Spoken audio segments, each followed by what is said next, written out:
Fiadanane! Mission fitoriana filazantsara. Koa raha ny zanaka no afaka anareo dia ho afaka tokoa ianareo. Izao no toko fahavalo dia fa ino ndao ary Hitory filazantsara isika ny fahafolo faraika ambin'ny folo ary faharoa ambin'ny folo ny volana Jolay amby roapolo sy roa arivo avy izao ao an-tanànan'ny Antanety-be Anativolo. Manao vavaka, Fifonana sy fandravana sakana ho an'ny tanàna. ny fiasan'ny vavaka ny marina dia mahery indrindra. Jakoba toko fadimy andiny fahiny ambin'ny folo tapam-by. Fiadanane! Mission fitoriana filazantsara. Etony toerana tsara indrindra. Amen. Dia ndaontsika hivavaka avy hatrany hanomboka an'izao fotoana izao. Ametraka ny zavatra rehetrarehetra eo ampelantanan'Andriamanitra. Asandrato amin'ny lavitra ny tananao dia lazao hoe Jesosy ahatonga soa eto ianao androany. Dia ampiakaro ny vavakao. Mivavaha mihitsy ny hoe Jesosy aoka izay tianao atao indray no tanteraka androany. Aoka izay ho tafahoana amin'ny fanatrianao. Efa teto ianao Jesosy hatramin'ny maraina fa mbola hanao zava-baovao anay indray ianao androany hariva. Mihitsy Jesosy afara tonga eto izahay dia efa nisy zavatra nomanao any tsirairay avy. Ka tsy ho verimaina, tsy hiala maina izay rehetra tonga eto androany fa handray avy aminao. Ninina fitahiana ilainay dia avy aminao. Ninina famonjena ilainay dia avy aminao. Ninina Jesosy eo zavatra mety antenainay dia avy aminao. Fa nefa koa Jesosy tonga eto izahay mba ho anao. Tonga eto izay ameny mombanay, anome fonay, anome fiderana, anatra fitsofana, fiankohofana. Ena ny arenanay ara dia hoentinay eto anatrehanao. Satria Jesosy fitiany famaly. Enao namonjy anay dia izay kosa hamaly fitianao amin'ny fotoana rehetrarehetra. Ka mangataka izay androany, aoka anie ny fanainao masina ny hitarika an'izao fotoana izao. Aoka anie ny herinao ny handrakotra ny tsirairay avy eto amin'ity toerana ity. Ka sy io ny fon'olona Jesosy raha tonga eto androany mba tsy hahita afa-tsy ianao, tsy hijery zavakafa, tsy hijery zavatra manodidina fa tena hoe hifantoka sy hibanjina amin'ny fanatrianao. Raha misy olona Jesosy hatramin'izay mety hoe mbola tsy niaina an'izany hoe ahoana izany mahita anao anatin'ny fanatriana dia androany anie ianao hikazikazy manokana. Raha misy olona Jesosy mety hoe nangatsiatsika dia androany ianao hampirehatra ny fanahiny indray. Niza Jesosy eo mitady zavatra avy aminao androany dia aoka anie ianao no hiaona aminazy manokana ka dia androany fotoana tsara indrindra ho an'izay tonga eto. Dia ho anao rery ny dery, ho anao rery voninahitra mandrakizay. Amen. Amen. Mino ve ianao fa efa eto Jesosy androany? Tenenina eo akaikinao hoe hiaona amin'ny Jesosy androany dia tena ino izany. Amen. Misy ten'Andriamanitra izay ao amin'ny salamo ao. Dia hozy izy hoe amenaran'i Jesosy salamo fa 7:valopolo, dia hozy izy hoe hoy izay mihira sy mandihy ny loharanko rehetra dia ao aminao. Tsy haiko hoe raha tonga eto ianao androany mbola velonaina, hainao ve hoe iza nanome ainanao? Raha mbola voatahiry ny famonjenao, hainao ve aviaiza izany? Raha mbola misy iainao anatinao, hainao ve aviaiza izany? Fa izaho milaza aminao, ny any amin'izao tontolo izao mety mieritreritra fa raha manana izy dia ny heriny, tanjany, mety hoe lazany, mety hoe nafantatr'olona izy. Fa ianao kosa dia tsy izany, fa miaika ianao fa Jesosy ny loharanao, sa tsy izany ve? Ka raha manaiky an'izany ianao androany dia ndao hiravoravo dia hilaza an'izany. Raha hoe dia mitsangana mihitsy eo amin'ny toerana misy anao dia ndao tsika hiary hilaza hoe ny loharanko rehetra Jesosy eo dia ao aminao. Afaka merina an'izany ve ianao? Ny loharanko rehetra Jesosy eo dia ao aminao. Dia hilaza sika androany hoe Jesosy eo, ianao ny antony zavatra rehetra. Dia que nós falamos isso na mentira ti.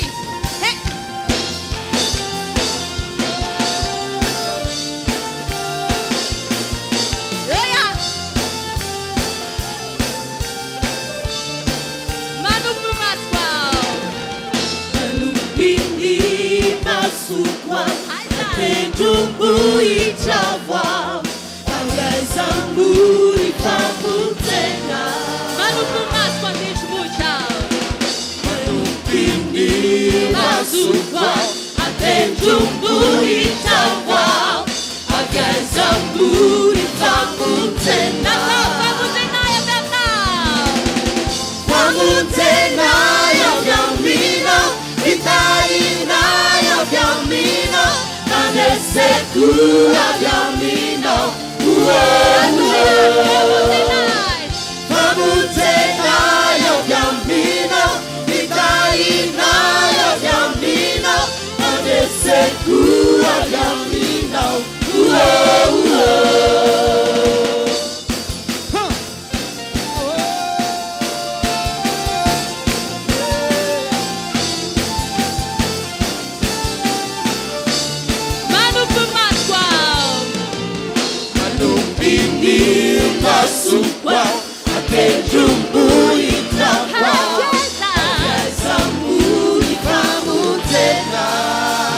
Jesosy androany zay tsy reare mihitsiny hoe no ny herinay no ny tanjakay no ny zavatra nataonay fa miaiky zay fa enao ny aviany zavatra rehetrarehetra raha mbola misy zavatra mety hanananay androany raha mbola misy zavatra mety hoe ainay androany na misy zavatra mbola mety hoe sitrahanay androany dia tsisy avy aminay zany na kely aza fa fahasoavanao daholy fahasoavana natoy izao anay fahasoavana namonjena anay fahasoavana mbola nananay tombonandro fahasoavana mbola afahanay manompo fahasoavanao daholo ny zavatra rehetra tsy hoe zay Jesosy tsara kokoa na mendrika kokoa noho ny hafa fa ianao nity anay tsotro izao ka natonga anao namonjy anay natonga anao maty ho anay tao amin'ny azo fizaliana tsy niandry tambiny tsy nisy fepetra fa fitiavana lala fitiavana tsotro izao Jesosy androany zay tena miaiky an'izany androany foananay fiavina vonanay foananay ny fieveranay tena ho zavatra fa androany zay tena mankasitraka noho amin'izany fahasoavanao zany tena misaotra Jesosy misaotra Jesosy Tompo tsy nisy raha sinao tsy sininon'inona fa ny fahasoavanao no mbola natozao ay fa tsy haiko intsony zay ny afara raha tsy nisy anao dia asangamby izay nanjoay misaotra anao raha mety ianao androany dia saintsiny zany hoe tsinitsinina ianao tsy toy izao ny fiainanao raha tsy teo Jesosy nanaiky ho faty mba hamonjena ny fanahinao hiala tany an-davaka mihoatra anao dia zavatra rehetra ilainao eto ambon'ity tany ity dia ny fanahinao voavonjy ny zava-dehibe indrindra mihoatra anao ny zavatra rehetrarehetra ka androany niza efa nandray famonjena dia afaka nisaotra fotsiny venao tsy hoe ianao no niezaka nanao tsara dia zay Jesosy vao namonjy ianao fa raha mbola atao anatin'ny ratsy indrindra ary ianao raha mbola mpanota ary ianao dia indro Jesosy tonga naneho ny fitiavana anao mendrika loatra izy androany raha isaora mendrika loatra izy androany raha omena voninahitra tsy takatry ny saintsika ny fitiavany Jesosy tsy voalaza ny teny maha olombelona akory ary fa ny fonao androany hiaiky an'izany misaotra anao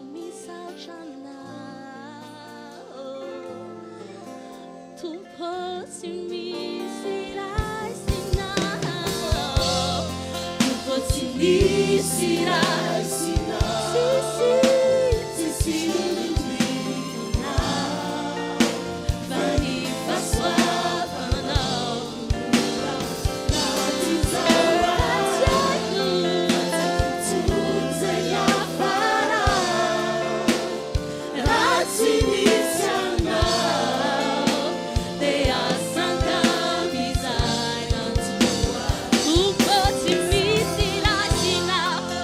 Sim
zavatra nataony Jesosy anao hatramin'izay. Dia ka velom-pisarana fotsiny ianao androany. Ninina nitondrany fiainanao nandritra izay enim-bolana izay. Dia ka feno fisarana fotsiny ianao androany. Misaotra Jesosy na tamin'ny fifaliana na tamin'ny fahoriana dia hoka ianao hisaotra androany. Na tamin'ny fandresena na izay nieritreretinao hoe faharesena dia ampiakaro ny fisaranao. Ninina valim-bavaka ny valy na tsy ny valy dia ampiakaro ny fisaranao. Dia hoka ianao hiaika androany fa fitiavana ny antony zavatra rehetra. Jesosy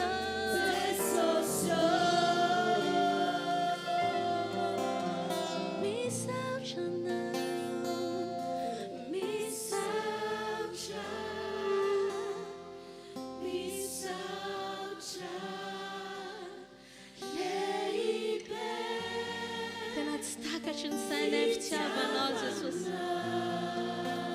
Tsy takatry ny sainay amin'ny maha olombelona. Fa androany izay mankasitraka fotsiny. Jesosy Jesosy Jesosy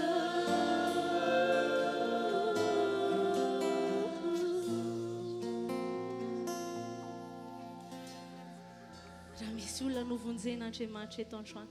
Raha misy olona notiavin'Andriamanitra eto androany. Dia ankizy anatitra fiankofana marina. Amin'ny fanasiny famarina. Raha miaika ianao fa ny fitondran'Andriamanitra ny tsara indrindra amin'ny fiainanao. Izay lazain'Andriamanitra ihany no marina ao aminao. Dia aoka ianao ho feno fitsafana sy fiankofana anazy androany hariva. Ilay avy ao am-po mihitsy ny tediavin'Andriamanitra androany. Tsy hoe miandrira fotsiny fa ilay avy am-pololotra avy ao anatin'ny fonao entinao mankasitraka ilay mpamonjy anao. Mitsaoka anao izay, mitsaoka anao izay, mitsaoka anao izay momba anay rehetra androany Jesosy. Ianao natoy izao anay, ianao ny antony zavatra rehetra. Ianao ny antony zavatra rehetra. Ilay olona navotanao, ilay olona novonjenao, ilay olona notiavinao. Ilay olona novonjenao, mitsaoka anao. Ilay olona nanaovanao, izay no lazainao. Fa tsy izay no lazainy olona. Tsy anakelo anazao sy izao hoe izay lazay ny teninao. Izay aho hoe, izay aho hoe. Nalainao avy lavitra loatra ane. Nalainao avy lavitra loatra be. Dia tsy otinao. Indreva amin'ny fitiavanao Jesosy. Dia nafananianao mihitsy. Ianao mihitsy nanolotra ny ainao. Tsy noterena. Satria tianao loatra. Wow. Ka nalainao avy lavitra loatra. Tsy hoa ilay olona novonjenao. Ilay olona novonjenao, mitsaoka anao. Indreto izay olonao androany.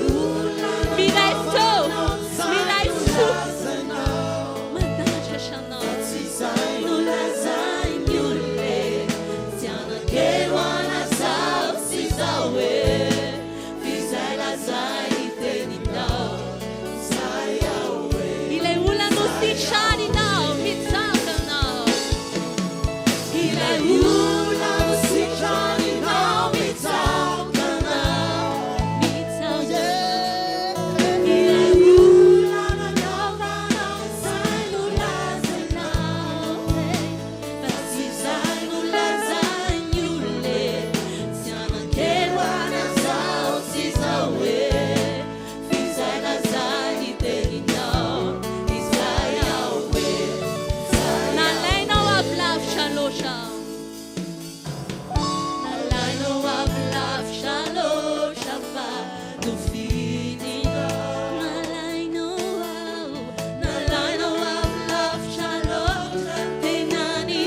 hoe Jesosy mendrika nijalinao toy izany. Mba iza moa izay no dia nanoloranao fitiavana lehibe toy izany. Tsy voavalinay mandraky izay fitiavanao. Fandrety ilay olonao. Ilay olona no tainao mitsaokana. Ilay olona nanaovanao izay no lazainao. Fa tsy izay lazainy olona. Tsy anakero an'izao tsy izao hoe izay lazainy teninao. Izay hoe ilay olona narovanao mitsaokanao. Narovanao mitsaokanao. Ilay olona nanaovanao izay no lazainao. Fa tsy izay no lazainy olona. Tsy anakero an'izao tsy izao hoe lazainao ihany. Izay lazainy teninao. Izany no mahiza zay.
Ataontsika amin'ny feo atsika fotsiny izany hajantsika ny zava-maneno dia ilansika hoe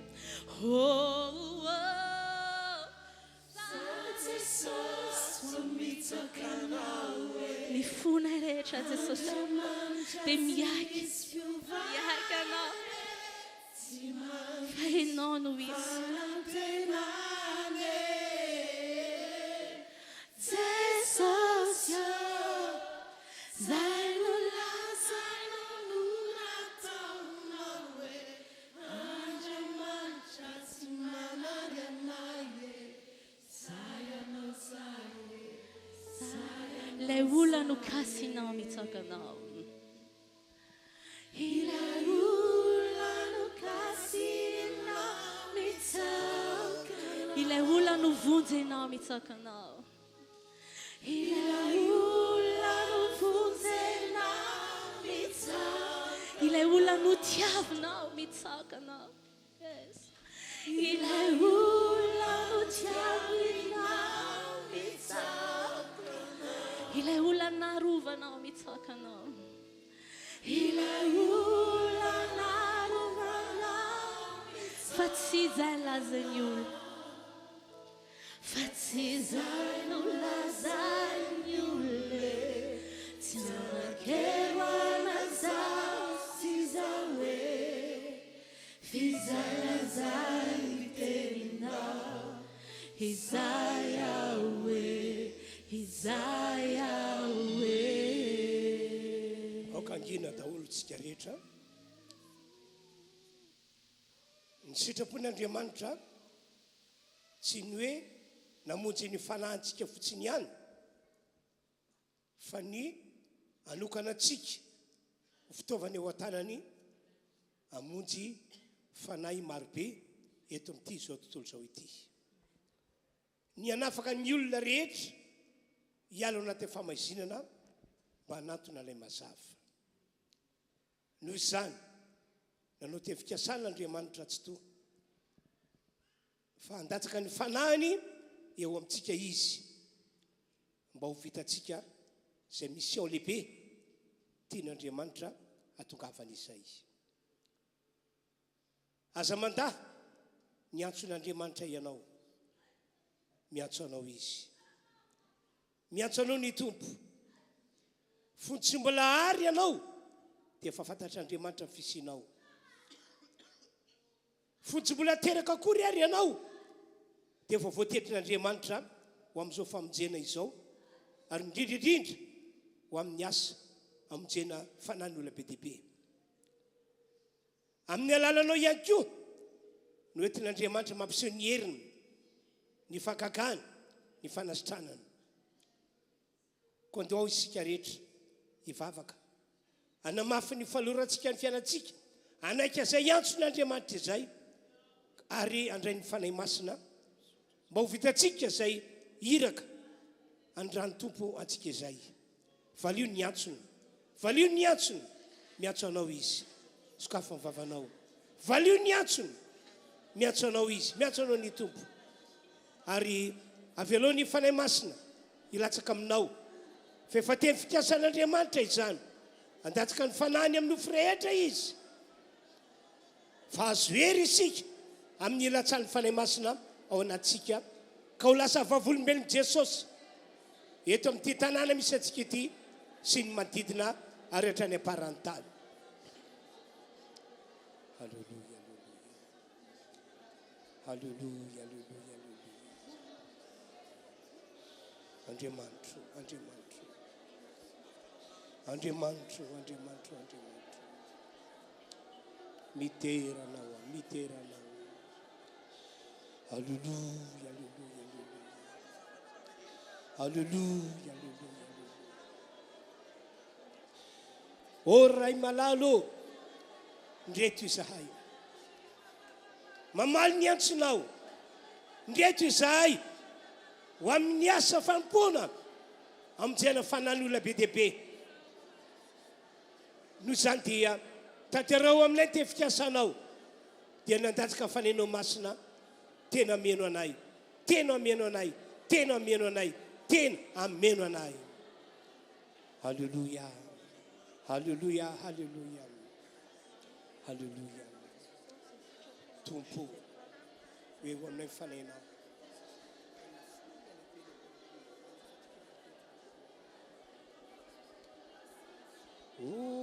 Usutro midina eto amiku iala no fototra ni fandreseko. Usutro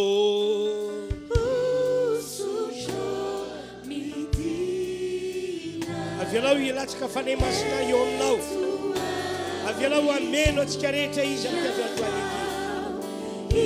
Maniraka anao Jesosy ka dia raisa fanahy masina hitondranao amin'ny fombiazana, hitondranao amin'ny fandresana mezimezy.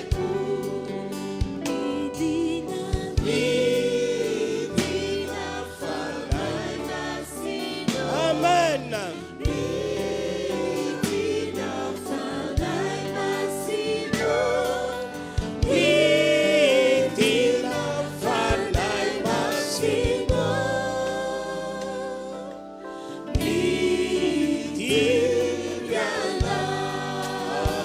Hallelujah.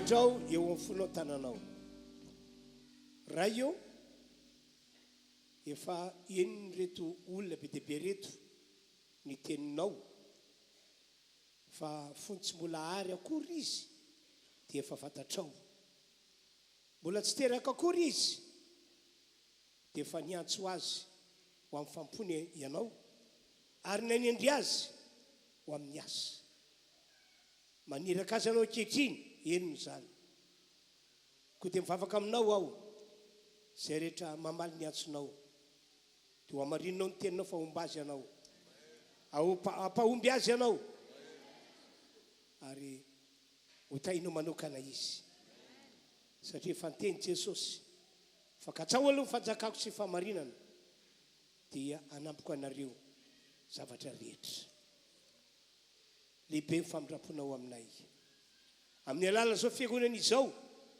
dia isy fanahy marobe vovontsy afaka eo an-tanany devoly afaka tsy ao anatin'ny famaizina intsony amin'ny alala zao fiangonana izao isy olona marary marobe ho sitrana ho afaka mikatra ny devoly fanehoanao ny voninahitra ao ane izy misaotra tompo halleloia amen maka toerantsika rehetra iroso amin'ny fanaterana ny fanatitra isika dia mandrosoety ianareo tondram-pahafolokariana avy eo tatazana ny toerana fanatitra mazatra dia ndraky deaibe ihany koa raha misy tsy mbola nanefany azy dia ho tatazana eny toerana zany raky deaibe zany miaraka amin'ny rakitra fanaontsika mazatra da hoary mbola anentina antsika ny mpitarika fidarana fa antsika miroso amin'izany tompoko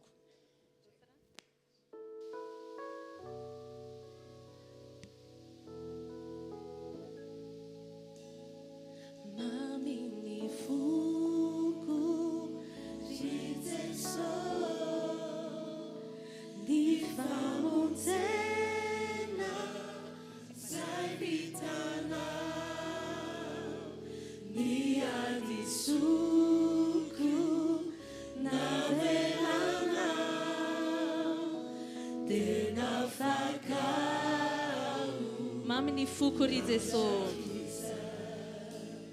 Mamini fuku rizeso. Ni famunzena zaitana. Ni adisuku na verana. Tena vaka.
sika.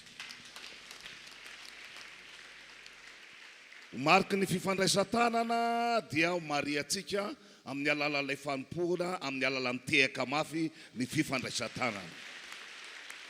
Miarabantsika rehetra amin'izao takariva izao a, tonga eto ianao a, mangetaeta an'Andriamanitra. Ary Andriamanitra efa niandry an'ity fotoan'androany ity mba hanasoavana anao.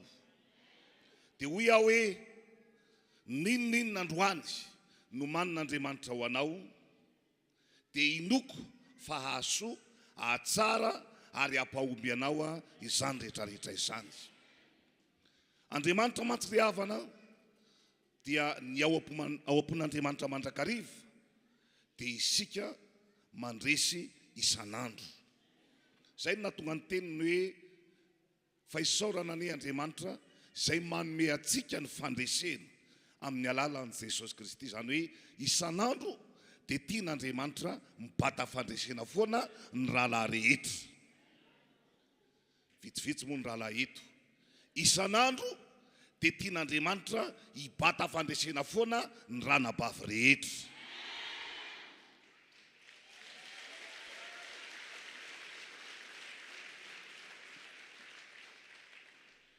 Izay toe-javatra netiko nanomboan'izay no hitondrako ny fampianarana rehefa avy eo satria mangatsika ny rahalahy. Mankasitraka anareo mpidera izay tena nanafana ny fotoana ary tenina hoe tonga atao amin'ilay nilan'Andriamanitra azy mitomboka amin'ny fahasoavana afaka mahazo ny toeranareo ianareo. Halleloja! Ivavaka isika dia ny vavaka ataontsika dia ny hoe Tompo engany androany mba tena hiangaranao aho. Zay zany ny vavaka ataonao androany. Tompo engany mba tena hiangaranao androany, ka raha misy olona iresahanao manokana dia izaho rery ihany. Tiako raha mba hivavaka tahaka izany ianao dia hiteny aminao ny Tompo amin'ity androany ity. Raha eo efa vonona ny fonay, efa vonona ihany koa ny sainay, efa vonona ny fanahinay, ary vonona ny sofinay, andreanao hiteny aminay tsiraray avy. Mitenena ary fa ny teninao dia aina ho an'izay mahazo azy, fahasalamana ho an'ny nofo rehetra. Inona zany fa isy fahavelomana lehibe amin'ny alala amin'ny teninao izay afafy eto amin'ity toeran'ity androany ho voninahitra ho rery any. Misaotra Tompo, amen. Androany hariva dia iresaka ny fitiavana sy ny tontolony isika. Nisy tantara anankiray somary nampome ihany tany ambanivohitra izy ity, tsy taty amin'ny villa fa tany ambanivohitra.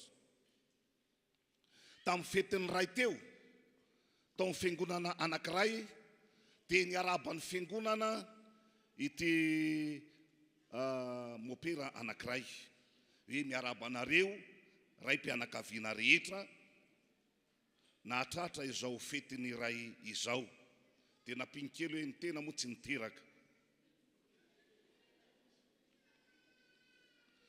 Dia ny tena raharaha dia izao, nisy anabavy lepinao amintsika nefa niterahan'le mopera. Ary rehefa somary atao efa lehibebe ihany le zaza, ka rehefa niteny an'izany mopera dia azao navaly le zaza tamin'ny mamany hoe zaza zanak'iza.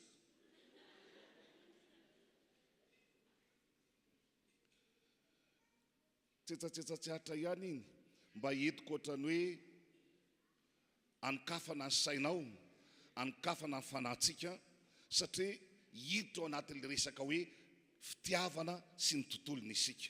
Zay zavatra hitako fa somary banga kely ihany eo anivon'ny fiangonana ity resaka ity. Anka efa eto ihany.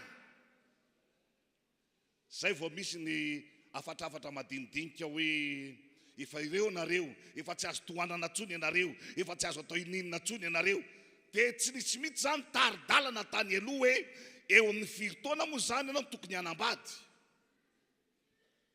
Dia olona tahaka ny ahoana ny olona tokony ho vadinao. tsy mba misy zany fa samy mandeha samy mitady dia zay mahita mikarakara. Ny zavatra mampalahelo anefa dia rehefa teorina nahitako ny tenako zao mihitsy moa nanamasina ilay fanambadiana. Fa frazy zany nivoaka zany. Na ho boka na ho kily maina. Tiako foana ianao. Atao fitiavana karana drelina. Mitsentona vao may miamamy. Fa nampalahelo dia ity. Tsy mbola niteraka iray akory izy ireo. Mbola tsy latsaka le zaza. Fa mbola bevoka le ramatoa dia nisaraka zareo.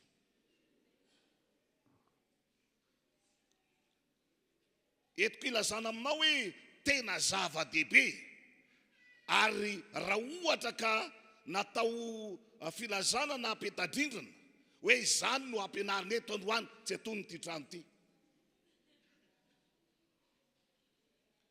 Satria maro amin'ny fiangonana na zay efa tafiditra na zay mbola tsy tafiditra no manana olana amin'ity resaka fitiavana ity. Raha resaka fitiavana nefa no lazaina dia mametraka aloha ny tend'Andriamanitra. Zao ny voasoratra ao amin'ny epistiliny Jaona voalohany. Jaona voalohany toko faha-efatra ny andininy 12 dia ho an'ny sarambabem-bahoaka io, ho an'ny olona rehetra na ho an'ny fiangonana manontolo hoe tsy mbola misy olona nahita an'Andriamanitra na oviana na oviana. Fa raha mifankatia isika dia mitoetra ato amintsika Andriamanitra ary tanteraka ato amintsika ny fitiavany. Fa ambonin'io teny io indray dia niompana manokana mihitsy ho an'ireo atao hoe efa tafiditra ao anatin'ilay tokantrano. Io teny io zany zao dia natao ho an'ny fiangonana manontolo. Zany hoe isika rehetra, isika manontolo na aviaiza na aviaiza dia takiny ny tenin'Andriamanitra. Raha tiantsika ny goka fitahiana ato amin'ity fiangonana ity dia tsy maintsy mampanjaka ny fitiavana isika. Amen. Fa ny bokin'ny ohabolana indray dia mampianatra ary mampafantatra ho anareo le efa nahazo. Ny olana masy dia ty tamin'ny mbola tsy azo le izy iadivana manolona.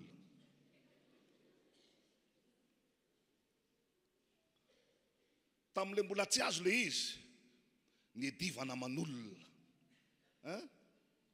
Anahy iny otra ny hitako nareo niaraka inona zany resaka nataonareo tena sarotiny. Fa rehefa azo le izy rehefa avy eo zany dia ho an'Analakely zay ataonareo. Zany hoe na dia le hiaraka rehefa tsy atao tsony fa efa samy manana ny programany. Hoy ny ohabolana 12:20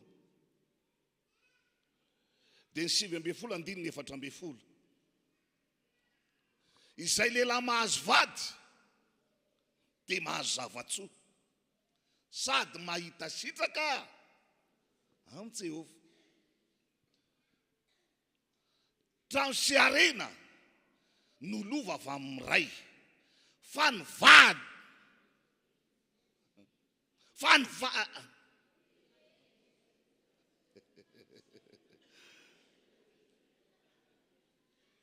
aloha mba miara-mamaky ohatran'ny tsaiko le izy.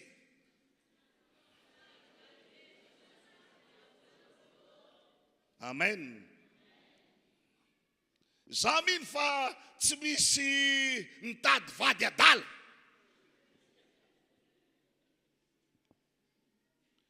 Kanefa ny zava-misy amin'izao ankehitriny izao dia ohatran'ny manondrana daholo ny ao an-tanàna. Ohatran'ny te hilaza hoe tena avy amin'ny Jehova ve ity? ary ho an'ireo mahitenin'Andriamanitra dia mahita an'io teny io dia manomboka mamerimberina an'io hoe fa nivady eny kosa avy amin'ny Jehova, dia mandritra ny alina misaitsaina hoe ny ave zany io.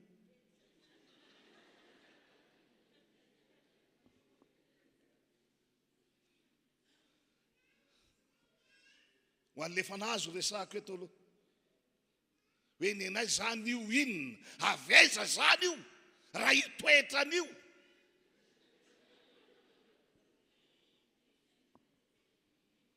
Aveza re io e. Fa nivady eny kosa dia avy amin'ny Jehova. Ho anareo le mbola tsy nazo, zandro malala isany aza mitetateta. Tsy zavatra natao hifaninanana io hoe satria nahazo ny namanao efa nanambady ny promotion anao dia tokony hanambady koa ianao. Non, tsy zavatra hifaninanana io, fa andraso la avy amin'ny Jehova. Satria raha isika no mitady azy, tsy mahita isika raha tsy any ambody akondro. Ary matoa izy mitonatonana any ambody akondro, zaza tsy voataiza izy.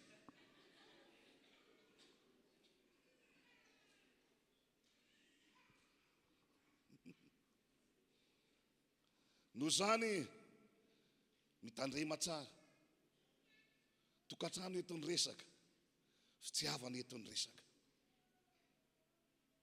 Amen, amen. Mino aho fa hitondra tantara tsara ho anao ty fianarana androany hariva ity, ary anova ihany koa ny zavatra rehetra izay mety efa misy eo amin'ny fiainanao. Satria ny antony dia zao, maro amintsika no atao hoe efa nahazo tokatrano fony mbola tsy pino. Zany hoe mbola tsy nanana an' Jesosy ianao, dia tamin'izany fotoana izany no efa nahazahoanao an'ilay tokatrano.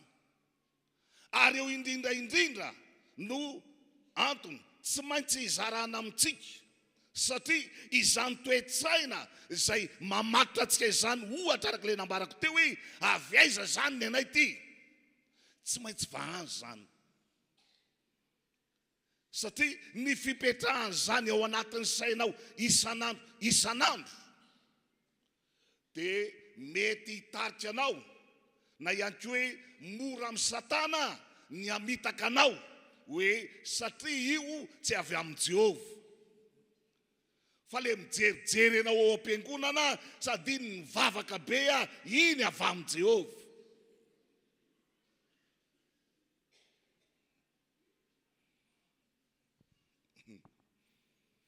Entre parenthèse kely, tsika nge rehefa nanomboka nanompo an'Andriamanitra dia niabogosy. Tsodrao mihitsy ianao io raha lahy taloha.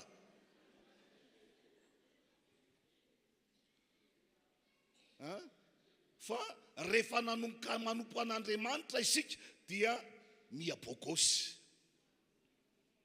Dia toy izany koa ny ranabavy, rehefa manompo an'Andriamanitra izy dia lasa miamanja.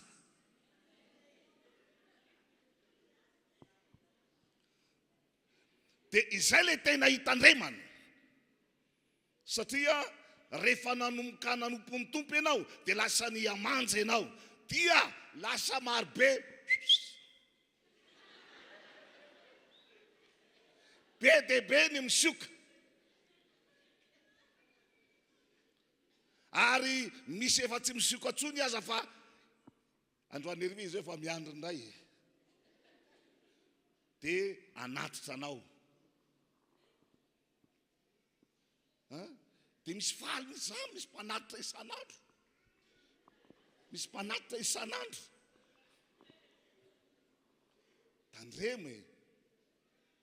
Tandreme. Fa maninona moa zany ianao no ateriny? Satria manja ianao.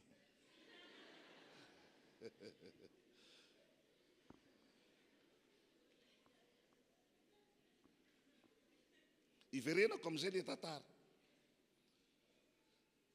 Rehefa nandeha ny fotoana dia zany lokalokan'le rahalahy hoe na ho boka na ho kilemaina dia ho tiako foana ianao ary anaja anao foana.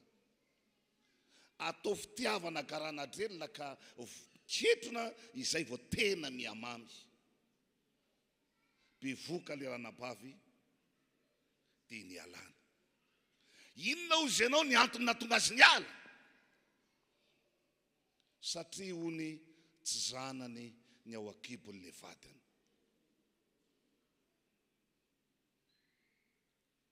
Inona zany le olana? Le olana dia le firaisana taloha ny rara.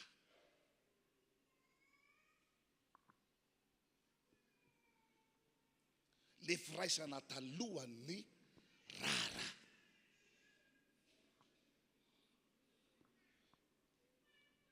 Indray dia diso hevitra ny olona. Ary izany no entiny manimba ny toe-tsain'ny olona maro. Hoe rehefa tsy manaiky anao firaisana amiko ianao dia tsy tia zany ianao. Rehefa ny olona manomboka miteny an'izany miela tao aingana. Hoe firaisana no entiny hanaporofona ny fitiavana. Tsy izy zay. Tonga dia ilazako aminao hoe tsy avy amin'Andriamanitra io fa iraka vary ambany ery. Mba handavo anao, mba hamotika anao, mba hanala baraka anao. Iraka vary ambany ery io. Misy fotoana ange vehivavy mihitsy mangataka an'izany. Tena mampalahelo, efa tena miova mihitsy ny toe-drara. Satria efa simity hoe efa mitovy ny lahy sy ny vavy. Fa ny mijoro amin'ny poto sisa tsy atao.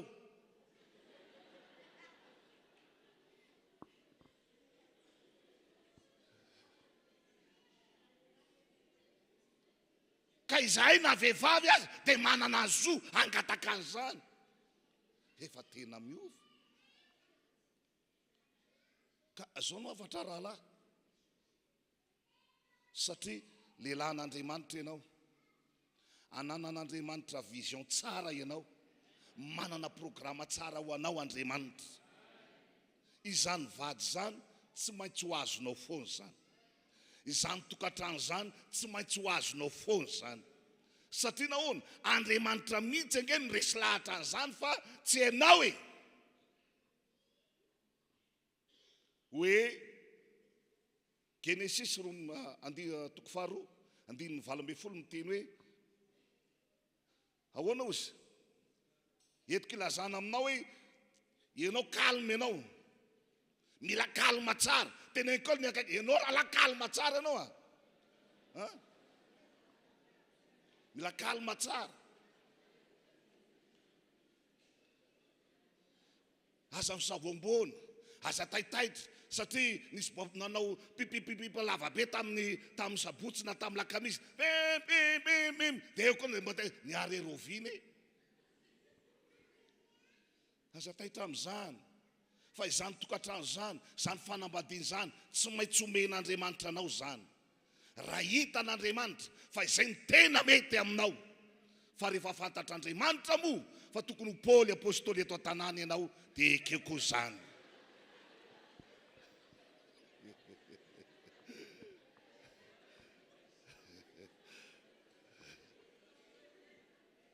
Alléluia. Hitanareo. Le ravitr'Andriamanitra mihitsy ny tiako resahana hoe le ravitr'Andriamanitra mampiadana ny olona. Zany hoe misy olona hitan'Andriamanitra ary fantatr'Andriamanitra fa izy tsy manana mihitsy ny miadana. Ary misy olona hitan'Andriamanitra fa ity tena tsy mety tahaka ny Adamo. Ty tena tsy mety ty. Fa tsy maintsy omena ny sahaza azy. Le zavatra lazain'Andriamanitra io dia hoe za mihitsy no mikarakara. Zay le dika le teny hoe anaovako. Hoe za no mikarakara le izy ho anao. Fa tsy anao no mikarakara le izy ao amin'ny FB.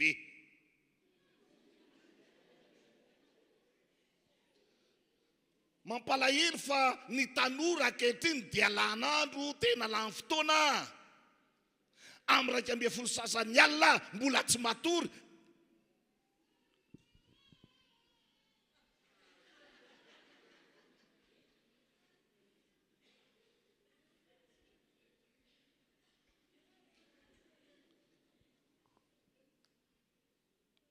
Netiko nampaherezana ny namana tamin'ny zoma hoe miady mafy ny rahalahy zao satria baolina mandeha.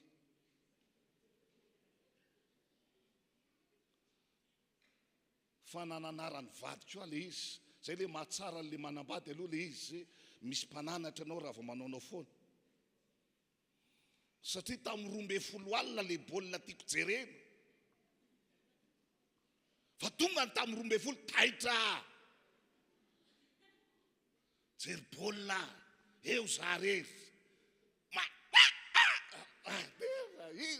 Tsy vata zay.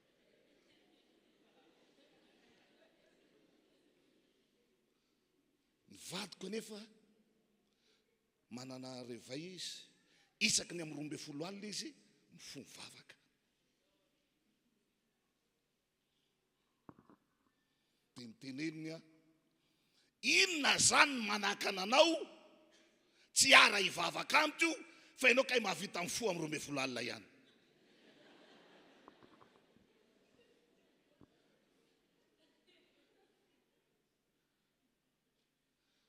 Misaotra ny tompo fa ny aloha le vadiko tena avy amin'Andriamanitra.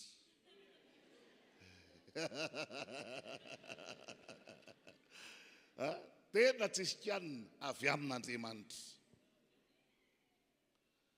Fa nanomboka tamin'izay fotoana izay dia tonga saina tokoa hoe inona tokoa moa zany manaka anahy tsy fivavaka miaraka amin'ity vadiko ity satria reko ihany eny le revay amin'ny 12 e.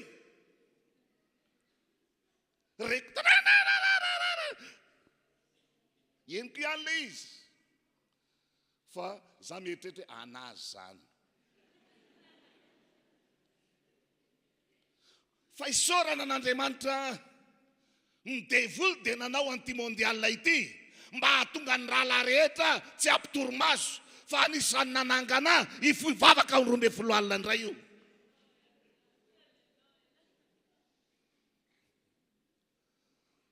Nanomboka teo dia lasa mifivavaka amin'ny 12 alina izay. Mbola tsy mahavita ny vitany aloha. Zay le teneniko teo le rahalahy mangatsika be. Za aloha mafana dia esoriko ty.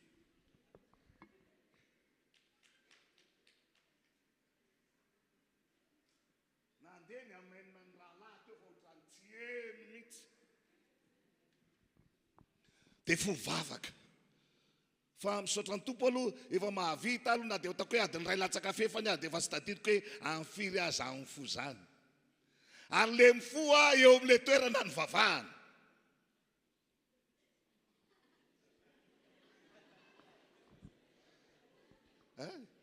Mesanao le izy. Kanefa zao lazaiko aminao na dia ime azy ianao efa voako ianao aloha. Satria za nahavita adiny ray latsaka fefany tamin'ny 12 alina.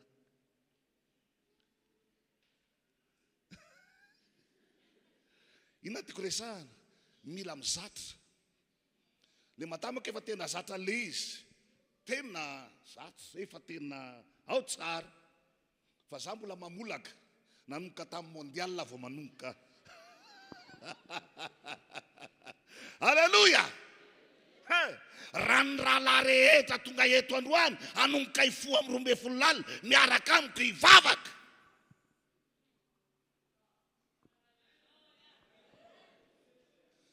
Misaotra rahalahy manao amainina ny erina any a. Fa ny aty aloha aty tsisy ilany azany.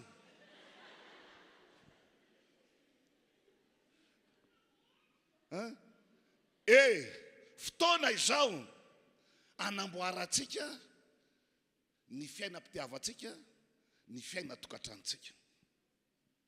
Tamin'ny fotoana mbola tsy nahavita an'izany vavaka zany a, dia eny ihany hoe mifankaty fa marisarisa. Eny fa na dia avy amin'Andriamanitra aza ilay tokantrano, rehefa tsy ampihery dia tsy lasa lavitra. Fa isorako an'Andriamanitra lehibe, ny zavatra tena hitandremana i mafy zao dia hoe sao dia miteraka akambana tsika.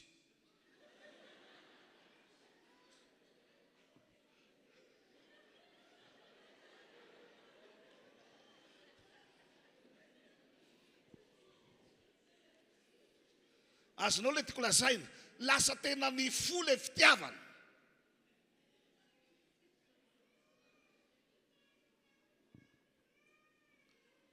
Ny tena marina zany dia tsy hoe le vadinao tsy hoe tsy tianao. Mahatonga azy manana ny toetra ohatran'io. Tsy hoe tsy tianao izy na lahy na vavy. Fa ny antony mahatonga an'io dia tsy fahampihery io. Tsy ampihery. Satria ny fitiavana dia mila hery. Afaka miteny tiako anao daholo, tiako anao daholo. Karaha izay olona tianao tianao ve no lasa vadinao firy zany.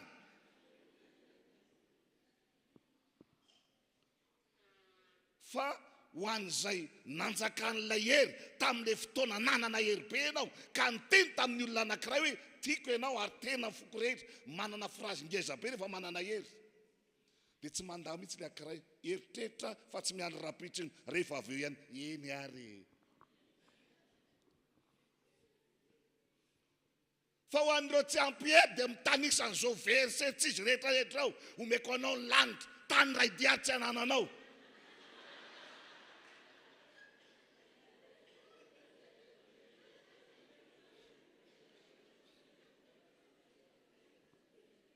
Tsy te hiadana composeur tsy voavidinao.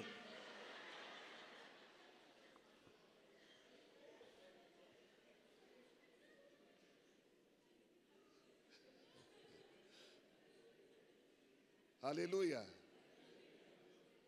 Mila hitodiantsika ny tokantranontsika. Inona ny zavatra banga eo anivon'ny tokantrano? Misy zavatra banga ngezabe ao. Voalohany dia ny tsy fahampian'ny firaisan-tsaina. Efa tsy miraisaina intsony zao ny tokantrano maro. Sasany any an-dakozia mihinam-bary, sasany ambody tele mihinam-bary, ny sasany an-davarangana. Samy manao izay tiany atao. Na resaka fisakafoanana fotsiny aza andresako zany. Taloha dia nahavita mihitsy tao amin'ny tokantrano anankiray. Tsisy matory raha tsy miraisaina ny vavaka aloha. Fa amin'izao samy mivavaka azy.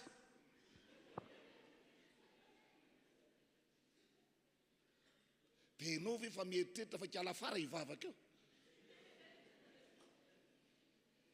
Rehefa nomenao alalana hoe samy mivavaka ho azy.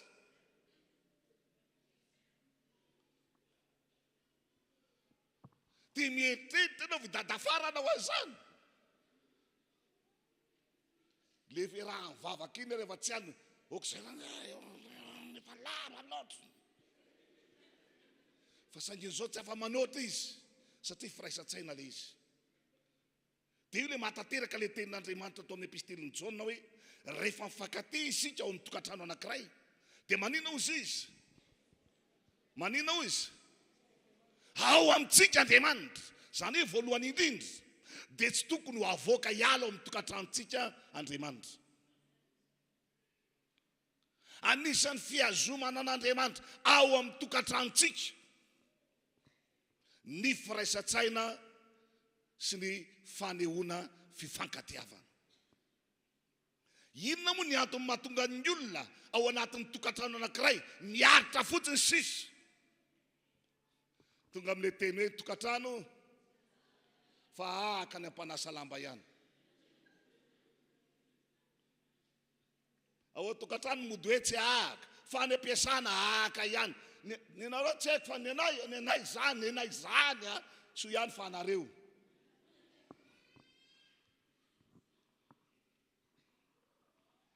asa ny anareo mba manao ohatran'ny ataon'ny anay dia ny sasany koa moa teiziko fa maninona ny anareo dia tsy tonga saina koa le akiray entsana tamin'ny aly zany tsisy atorima ranona zay mahatonga ohatra amin'ny dorororo io tsy amin'ny torimaso mihitsy aho fa inona zany nampiady anareo inona zany le olany e ho apiko ndre fa tatarao tsisy afaka manampy anao an'izany afa-tsy Andriamanitra ihany ka raha mba hitatara ihany any amin'Andriamanitra mitantara fa tsy zao olona rehetrarehetra zao hitatarana ny fiainana hitatarana ny tokatrano mamenatra satria dia manala baraka vatana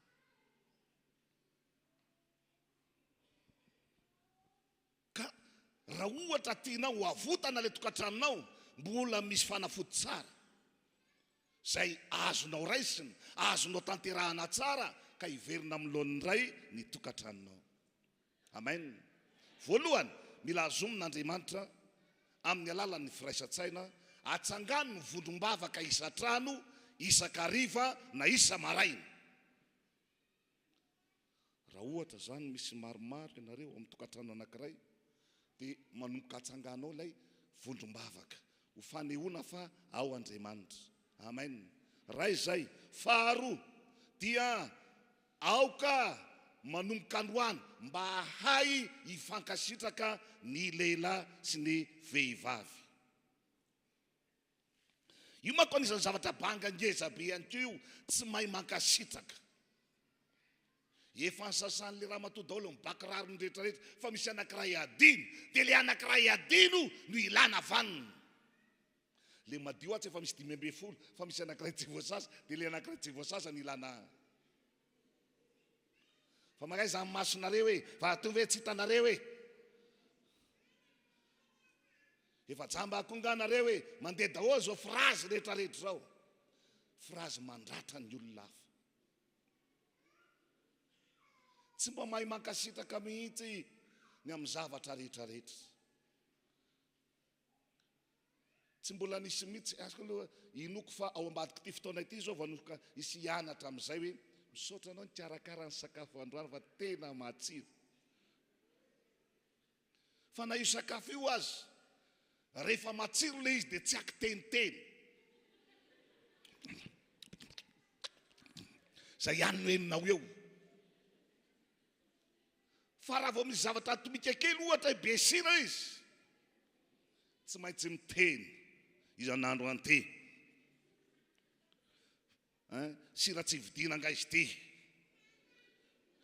na fafafafo ohatra ny katsaka mandeha daholo zao resaka tsy ampy ny fankasitrahana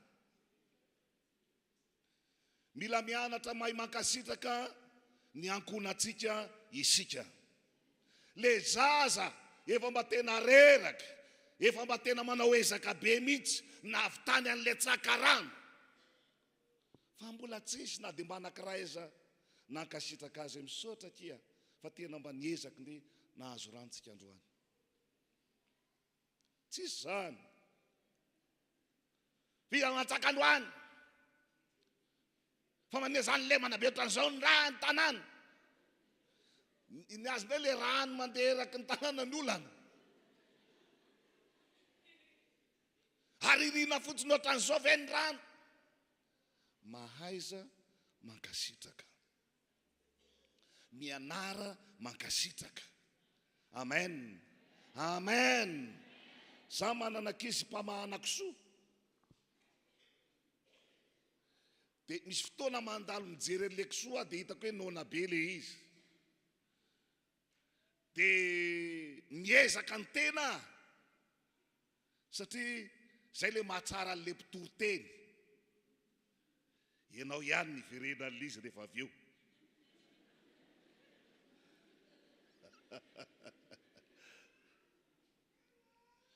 dia rehefa hitako fa tsy normal le fikarakarana n'le kisoa, dia le maly ny isorako koa tena voakarakarandry mihitsy izy tio maly tena hitako tena ao tsara mihitsy ary tena nafinatra aloha tamin'ny maly tena ohatrohatrohatrohatrao fa androany mila anaovana anina kely izy fa ohatr'izay nanaovany azy tonga dia vita satria nahoana nahazo fankasitrahana izy. Fa manomboka anao vavahana any ange izy fa ozy ody ary maro amin'ireo vehivavy manarika eto androany nefa be dia be ny teny tamin'ny vady ody atery mody fa sofa nisy ty fotoanandroany ity tsy vahaolana ny mody satria raha ody ihany ianao fa areseny zany. Ny olona miaraka amin'Andriamanitra nefa fady azy zany resy zany. Amen na hoe alleluia. Teneny hoe fady anay ny resy hoe amen. Zany no anisan'ny zavatra fady indrindra ho an'ny zanak'Andriamanitra hoe izy resy. Ary anisan'ny toetsaina napetraka mamanay mihitsy zany ny anarako taty aoriana ihany koa satria tena tsara izy. Fomba fitenin'ny mamanay dia zao foana ny frazy avoaka amin'ny manao hoe ampitafika tsy ampitafika.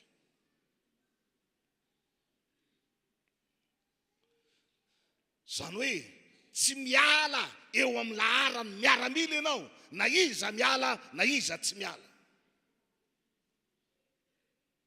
Entina ilazana fa vonina mandrakariva zany hiatrika. Ka zao le izy ho atsika zay efa manana tokantrano dia lazain'ny Baiboly fa arena izy ireny, lova avy amin'ny Jehovah izy ireny, fitahiana avy amin'Andriamanitra izy ireny.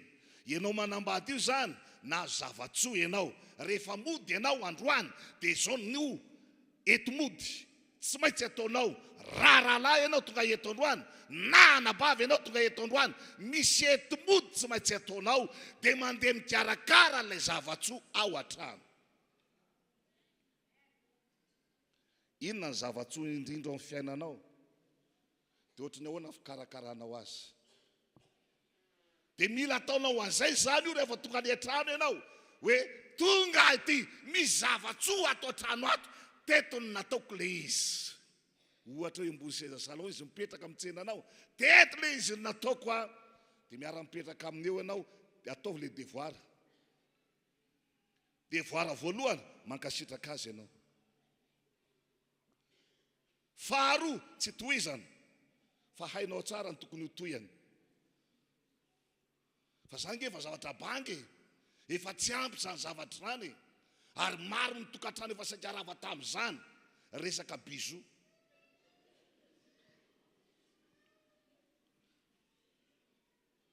Ary maro ny tokantrano efa tsy ampy bijou tsony zao. Ary zay no mahatonga ny devoly milalao azy any amin'ny telefônina satria izay miresaka rehetrarehetra mitoraka bijou daholo. Zay miresaka rehetrarehetra tsy fantatry ty nalana va bijou farany, tsy fantatry ty nalana va bijou ny farany. Fa le vady zay men'Andriamanitra anatanteraka an'izany bijou zany efa tsy mahavita tsony. Raha eo akaikinao vadinao dia ataovy bijou zao dia zao. Zany rahalahy tombony lehibe ho anao zany.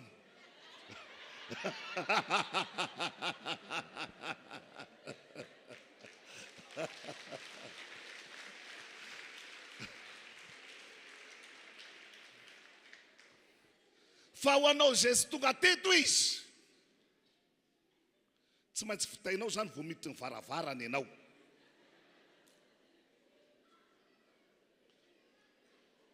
Zay teny aminao fa rehefa nampianatra an'izany tamin'ny fiangonana anankiray fa niverina ny Alahady iny hipokipoka le fiangonana satria nahoana kay le rahalahy tsy ampy bijou na tonga tsy nandeha nivavaka hatramin'izay fa rehefa avy nivavaka amin'izay le vadiny ka nanao bijou azy dia ozy hiara hivavaka aminao amin'izay satria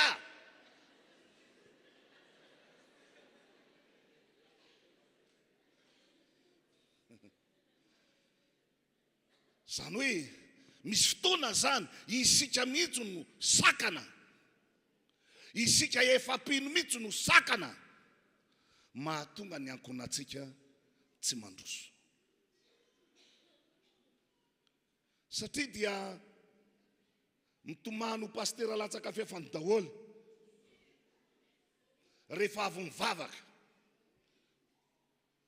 dia mampiseho le fahamasinana be.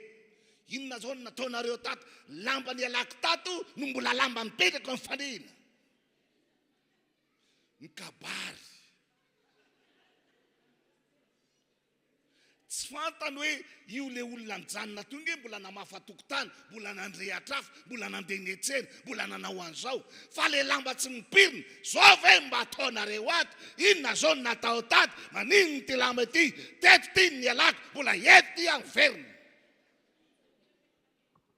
Dia hozy izy anakapoany, efa tsy te hiady aminao tsony. Zany ray ngamba nampianarin'ny pastera tany androany. Dia tena izany tokoa ve ny nampianarina teto? Hoe rehefa tonga any an-trano ianao raha nabava, na rehefa tonga any an-trano ianao raha lahy, aoka hitantasika.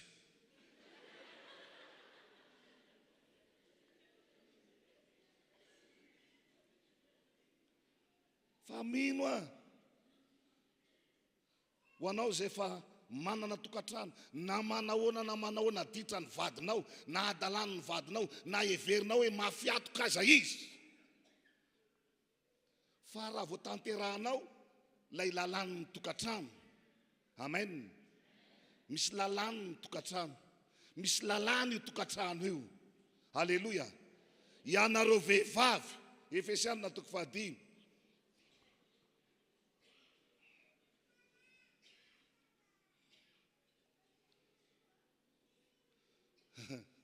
Ianareo vehivavy,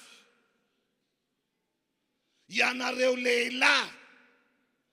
Zany hoe tsisy afa-miala zany, fa na ny lehilahy na ny vehivavy dia samy didiny ny fitiavana, na hoe didi ny tokatrano. Ho an'ny vehivavy zao efa voasoratra io hoe ianareo vehivavy maneke ny vadinareo. Ny zavatra tena hitako nefa toetra ny vehivavy izy tsy mahay manaiky zany. Dia rehefa nandinika le tenin'Andriamanitra hoe lasa mifamatika ho ary reto zavatra reto. Satria le zavatra tsy mety amin'le vehivavy no natao azy, ary le zavatra tsy hain'le lehilahy natao azy. Nen'le lehilahy dia hozy izy, ianareo lehilahy tiava ny vadinareo.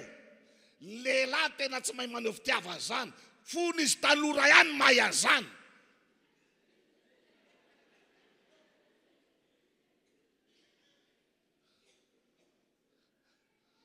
Fa raha vao teraka anankiray izy, teraka anankiroa izy, dia ohatrany tsy hay intsony zany. Ianareo lehilahy tiava ny vadinareo. Taloha fony mbola izy anankiroa reny, tsy avelako anao miaraka tsika, namakaiza namakaiza.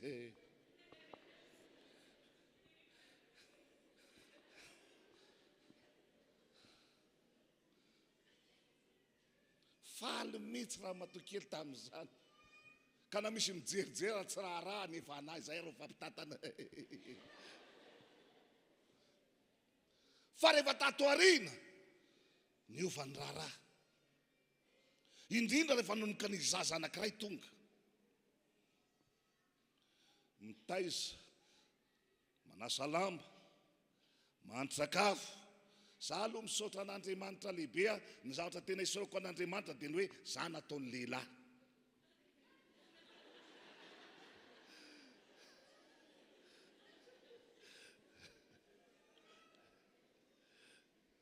Fa manina kay no miteny an'izany? Miteny an'izany aho satria tsy vitako ny andraikitry ny vehivavy. Tsy vitako. Tena tsy vitako. Fa izany anefa dia mbola tsy ampy ihany ho anay lehilahy hanehoana fitiavana ny vehivavy. na dia le misaitsaina fotsiny an'ilay vehivavy aza hoe sady mandriatrafo izy maheno an'ilay zaza mitomany lasa indray mampinono zokobe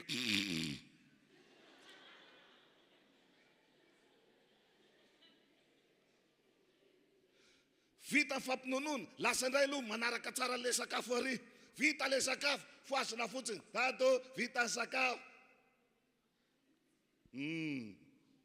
naloka anona nataoko ao fangady tsy zavatsy zany e sady efa tsy nifonanao no tsy mahay mankasitraka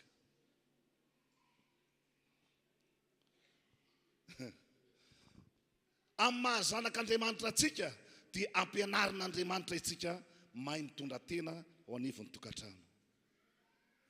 Amen. Mila mahay mitondra tena eo anivon'ny tokantrano. Aleluia. Raisiny andraikitra ho aza rahalahy, raha lehilahy tahaka ahy ianao.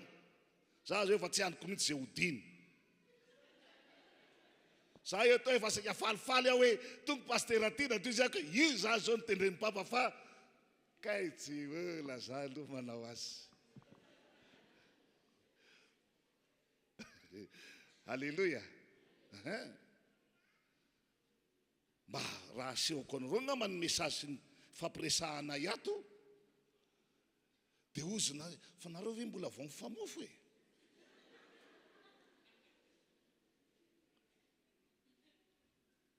Fa tsy maharaka anay zany na ianareo mbola tanora vao misandratra tsy maharaka anay nareo.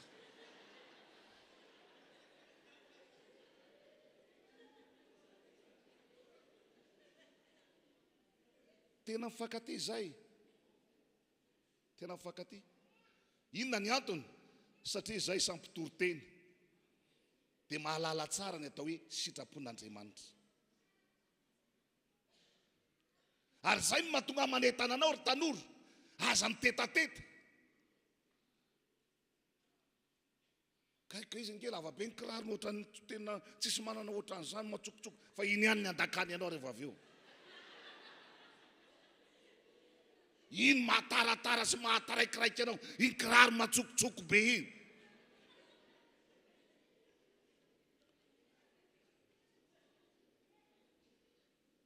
Rehefa tsy mitandrina ianao ka tsy mametraka tsara na miaino tsara zay lazain'Andriamanitra aminao dia ahita raharaha amin'izany ianao. Tahaka izany koa tsika rahalahy, io vehivavy io anie, io vehivavy io anie fona ho anareo vehivavy fa fahitako azy mahay vandoha.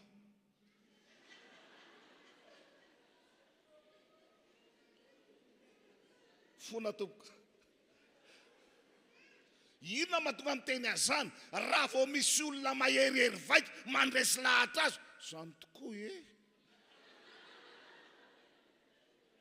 Tonga dia manaraka izy. Mora resy lahatra kely. Dia jereo fa raha manao mijery tsika ny pourcentage ao anivon'ny fiangonana dia ny vehivavy ny be dia be. Izy maro anisy. Inona ny antony? Satria manko ny lehilahy dia olona saina. Dia mandinika, mamakafaka, makambony, makambany, mijery miakavia, mijery miakavanana. Zany ny tena lehilahy zany. Fa tsy hoe vao salovany volo mikofakofako ile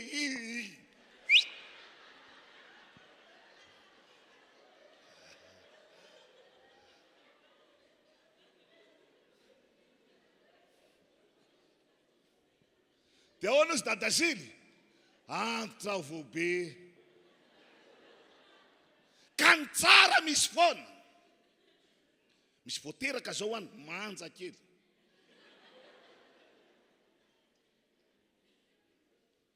Fa so heverinao lany zany mandry zany fa mipetra tsara dia angatao ny fanatrehan'Andriamanitra, ny firaisana amin'Andriamanitra mba ho ao aminao ny fifamatorana amin'Andriamanitra mba hahafahan'Andriamanitra mibitsika aminao zay tena tokony ho namanao. Ty zao tantara mbola tsy niresahako mihitsy hatramin'izay fa androany izy resahako. Tamin'izany fotoana rehefa haka ny madamako tsy moramora aloha le izy satria na ny ray aman-dreny tato azy dia anisan'ny teny hoe ajanona io aloha. Fa hoana ary no ajanony satria le madamako efa pendraikitra be, efa tena mpanampy an'izy mivady tamin'izany fotoana. Za le voatonga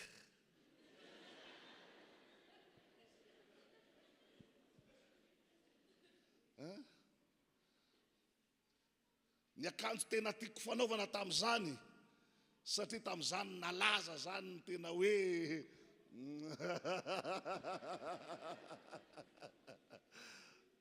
aloha tsy resahana iny fa sao dia misy manararoatra. Fa tia ny tiako resahana rehefa nandeha ny fotoana satria le izy araka ny ambarako teo hoe hery no ilaina. Dia tena nahavita mihitsy tamin'izany fotoana izany alim-bavaka isan-kerinandro, izany hoe isaky ny zoma izao lehilahy zao tsy maintsy eo an-tongotry ny tompo manao alim-bavaka. Ary io alim-bavaka io dia tsy hoe alim-bavaka hitarafana hoe izy amindreto re indraindray manko ny tanora ankehitriny efa zany ny zavatra atao, efa tsy alim-bavaka tsony mandefa fotoana hitadiavana azy. Fa raha mbola ianao no mitady azy dia ho diso hevitra eo ianao fa tsy izy mihitsy no hitanao eo.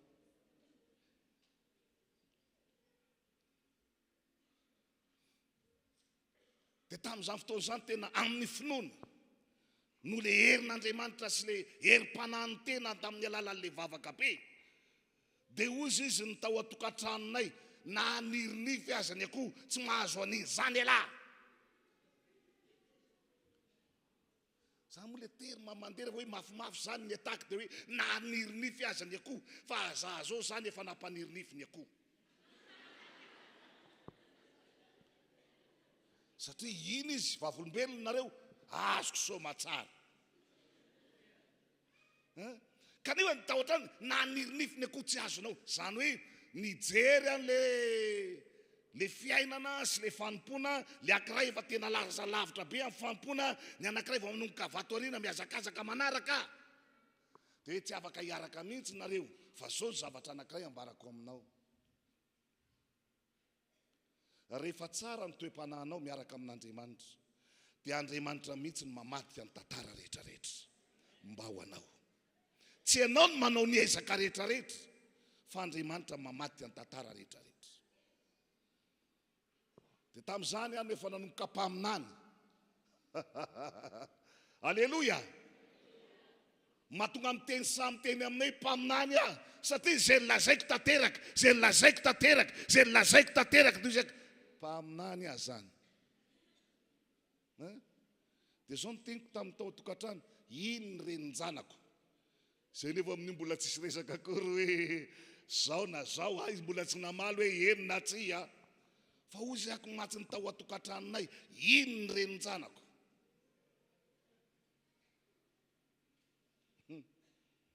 Nandeha ny tantara, nandeha ny tantara, nandeha ny fotoana. Fa rehefa nanomboka natao amin'izay ny rarahanay, alohan'ny nanaovana ny rarahanay, dia efa mba maro ireo tanora sy ankizy vavy, efa mba niresadresana sy ny tilitiliana.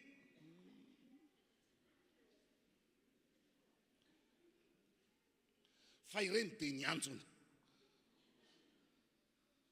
ireny dia nangarika.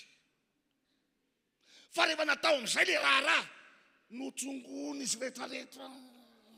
Inona zany ny dikan'le tsongo? Te ilaza izy hoe zany tokony nalainao ve?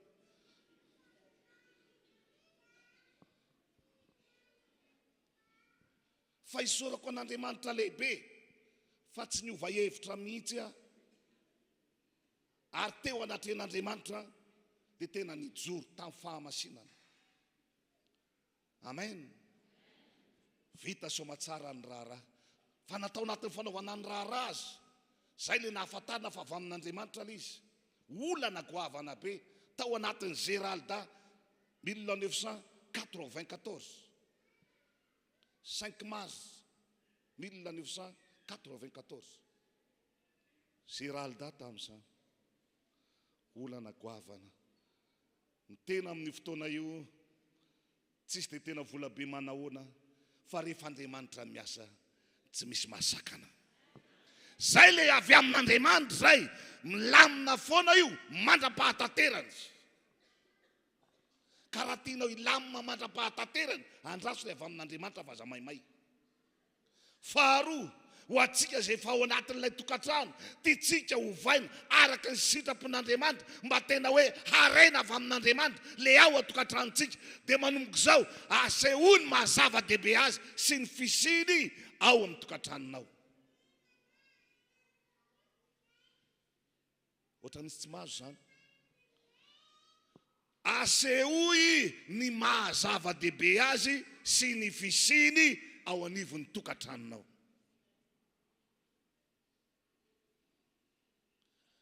Dikan'izany dia zao, raha miala eto ianao, raha mifarany ity fotoana ity, ka ody eny amin'ny tokantranonao ianao, dia misy zavatra tokony ataonao.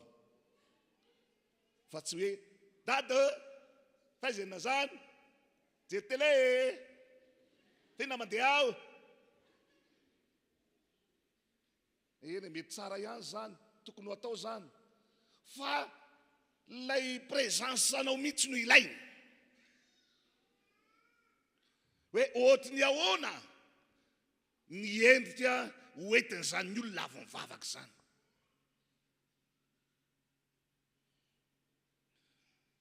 Fa be dehibe ho le mpino ny fona tompoko tena endrika horerany mety miditra ny an-tanàna.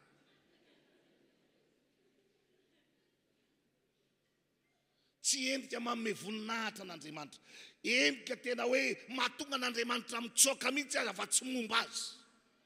Fa raha tianao hoe niverenany amin'ny laoniny indray, misy andraikitra avy aminao le izy. Amen. Ho ataonao ve zany? Ny andalahy zao tsy haiko nisy taona nataona. Za mody tsy nijery fa papa nitsangana nijery hoe natao sa tsy natao le izy teo. Satria zao ny mpivady mifanakaiky eo aloha. Dia nahazo tombony zany madama nahazo bizo. Dia zereo le izy a. Izy mivady ireo zao mpiandraikitra be atao anivon'ny fiangonana. Mba mitsangana kely eo vady azafady. Dia mba fampitoditra kely.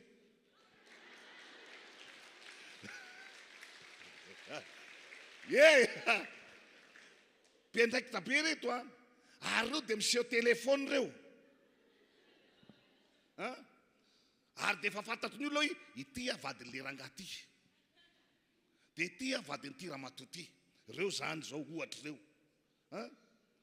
Dia ireo mpiandraikitra reo zany zao amelesona atsika.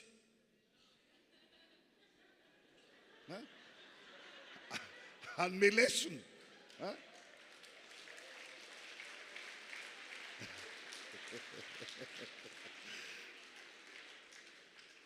Fa azadino a. Fa rehefa tonga any an-trano indray dia ny ankizinareo indray nijery anao. Eto zany aloha tsika mipetraka ao ankiziny zareo. Zay zany zanakareo zany. Dada sy mama.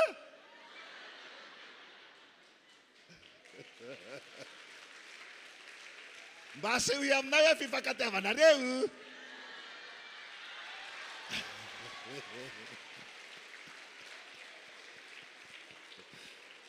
Satra tompoko. Hitanao misokatra daholo ny anaty.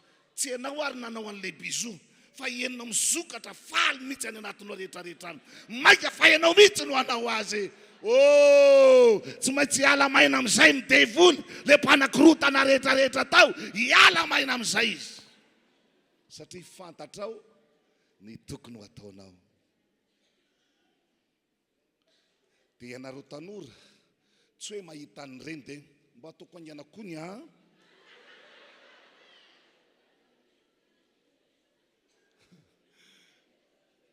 Fefambamaika anao bizo mitsy ty molotra ko te. Tsy vita ny bizo ny fiainana.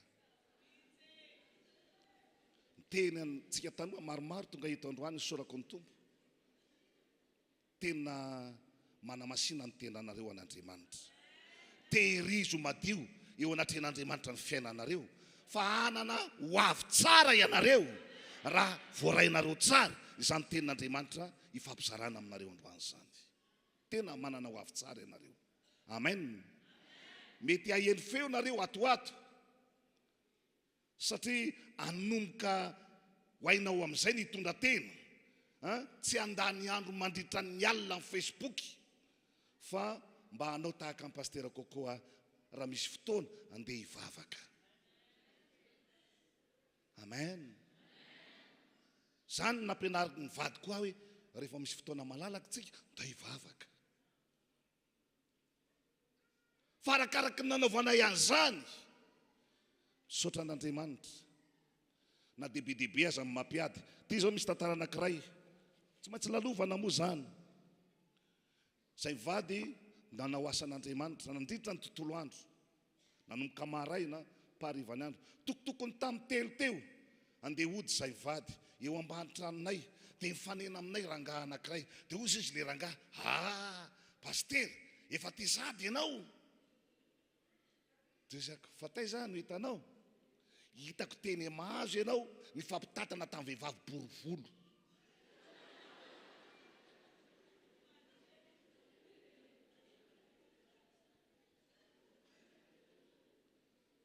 Soa ihany. Fa tsy nisaraka mihitsy zay vady tamin'ny tontolo andro iny. Dia vao niteny le rangahy dia mifampijery zay hoe zany le devolom-pampiady fa tsy nahavoa. Tanao, rehefa miraisaina tsara mpivady miala maina ny devoly. Fa amin'ny fotoana manome varavarana idirana ianao dia zao ny zavatra hitranga. Raha riva ihany. Angatsika ny tongotrao. Za mbola tsy nahazo hafanana. Mbola ataonao ty ihany ny tongotrao. Fa nareo ve marenina. Tongotra mangatsika. Fa ahitana olona an'izany raha tsy mitandrina ianao.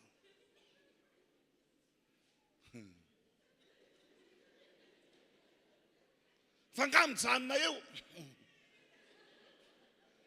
Ary ny hafarany, ino lambanao? Telo lambako. Inona nanomboany? Tongotra mangatsika. Satria nahoana nomenareo vahana ilay fahavalo. Niditra ao amin'ilay tongotra mangatsika. Zay le ambaran'ny Jaona toko 7. Andininy 7 hoe izy dia tsy avy raha tsy angalatra sy hamono ary andringana. Angalary ny fitiavana. Lasa tsy manam-pitiavana tsony ny olona. Lasa very, lasa ny olona fahadalana. Ary zay ngamba no mahatonga ny pastera be dehibe sady miresaka loatra ny zato zany eny anivon'ny fiangonana. Satria ohatrany hoe resaka adalana ve zany? Tsy ariavana. Antoko ny fiainana zany, antoko ny hoavy zany. Zany ny zavatra tsy azo elana indrindra dia ny tokantrano. Ka rehefa ny tokantrano ny ratsy dia ratsy ny fiangonana. Averiko. Rehefa ny tokantrano ny ratsy dia ratsy ny fiangonana. Inona ny antony? Satria rehefa ratsy tokantrano ny olona dia lasa mitsangajanga. Mitady vehivavy hafa, mitady lehilahy hafa. Fa milady iny dia raina Jeso mpanjaka, ny mpanjaka. Rehefa ratsy ny tokantrano dia ratsy ny fiangonana. Fa rehefa tsara ny tokantrano dia ho tsara ny fiangonana. Hitanao zany, amin'ny herin'ny androany zany zao, dia inoko fa hitondra ny zanaka ao amin'izay ianao hanompo an'Andriamanitra. Satria nahoana zava-dehibe loatra le manompo an'Andriamanitra. Zanaka ao tsy tonga teto tsy naheno an'izany. Ary raha ianao no ampitazy any amin'izany, ny anareo ny efa vitaka izay no rarararana. Fa raha teto izy dia izay no anetanako atsika hoe ny Baiboly mihitsy no miteny an'izany. zaro amin'ny lalana tokony ny alehany zaza ary ray aman-dreny eo. Raha mba mananjanaka ihany ianao aza atao gardien zanaka ao isan-kalahady. Raha mba mananjanaka ihany ianao aza zavela any an-tanàna any. Fa fantatrao tsara ngeny any an-tanàna any zay mijanonao dia ataony fahavalo ripaka. Karaha tiana mba hoarovana ihany ny ankonanao, hoeto manompo an'Andriamanitra izy. Fa hitanao ty toerana ity, hitanao iny lalana iny, hoeto manompo an'Andriamanitra ianao sy ny ankonanao. Asotehaka mafy an'Andriamanitra.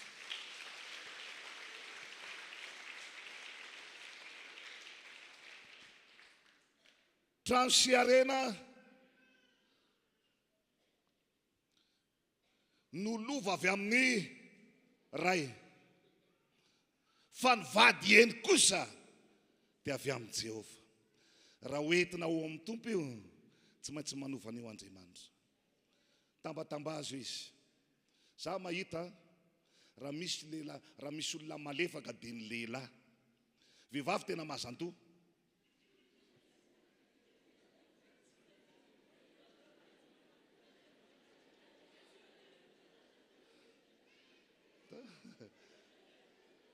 Amin'ny lafiny ray izy ohatra hoe malemy loha, fa amin'ny lafiny mazandoha. Tsy azonao atao ninina fa zay niady dia zay. Fa hoe tsaramaso dia tsaramaso hoa. Tsy azonao atao inina.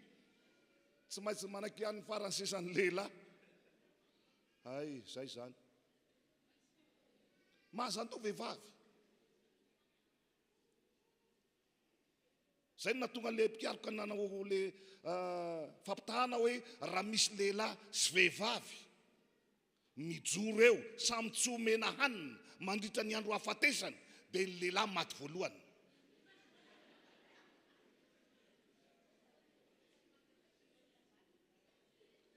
Ny lehilahy maty voalohany. Zany hoe mafy ny vehivavy, mafy ranganareo. Tena mafy ianareo. Dia zao asehoy an'le zay mahamafy anareo zay ny fidiresena ny ankonanareo anompo an'Andriamanitra, ho tia an'Andriamanitra. Fa raha ireo ny voataona anao an'Andriamanitra, arena ho anao reo, fitahina ho anao reo. Fa amin'ny fotoana ireo tsy voataona anao an'Andriamanitra dia ho loza ho anao reo, satria ireo ihany niteraka aretim-po anao, sanatry ny vava tsy hitondra amin'ny fahafatesana. Faranako ny tenin'Andriamanitra, olona betsaka ny tiako resahana, tapitra ny lerantsika. Halleluja, halleluja. Manandray zavatra ve ianao? Batsakany an-tana zay mba nandray. Wow, saotra Jesosy. Ndao hiteka mafy ny tompontsika fa tsara izy.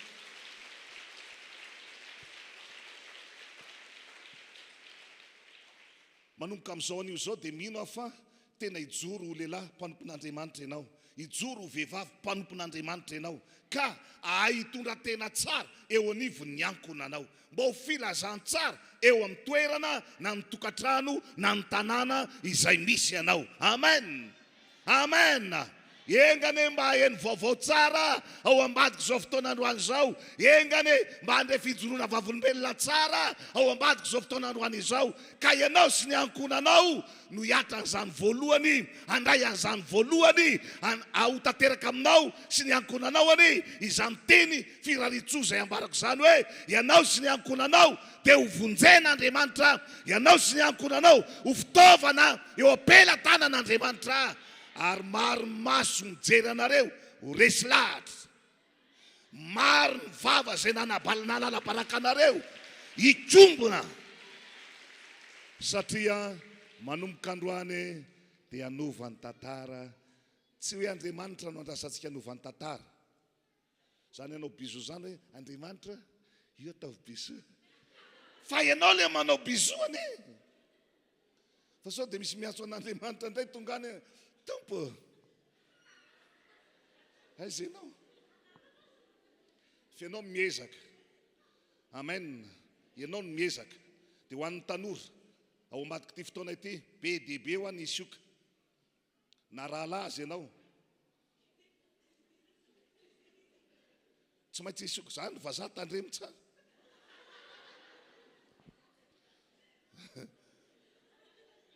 fa nytovavy mihitsy vaza tandremo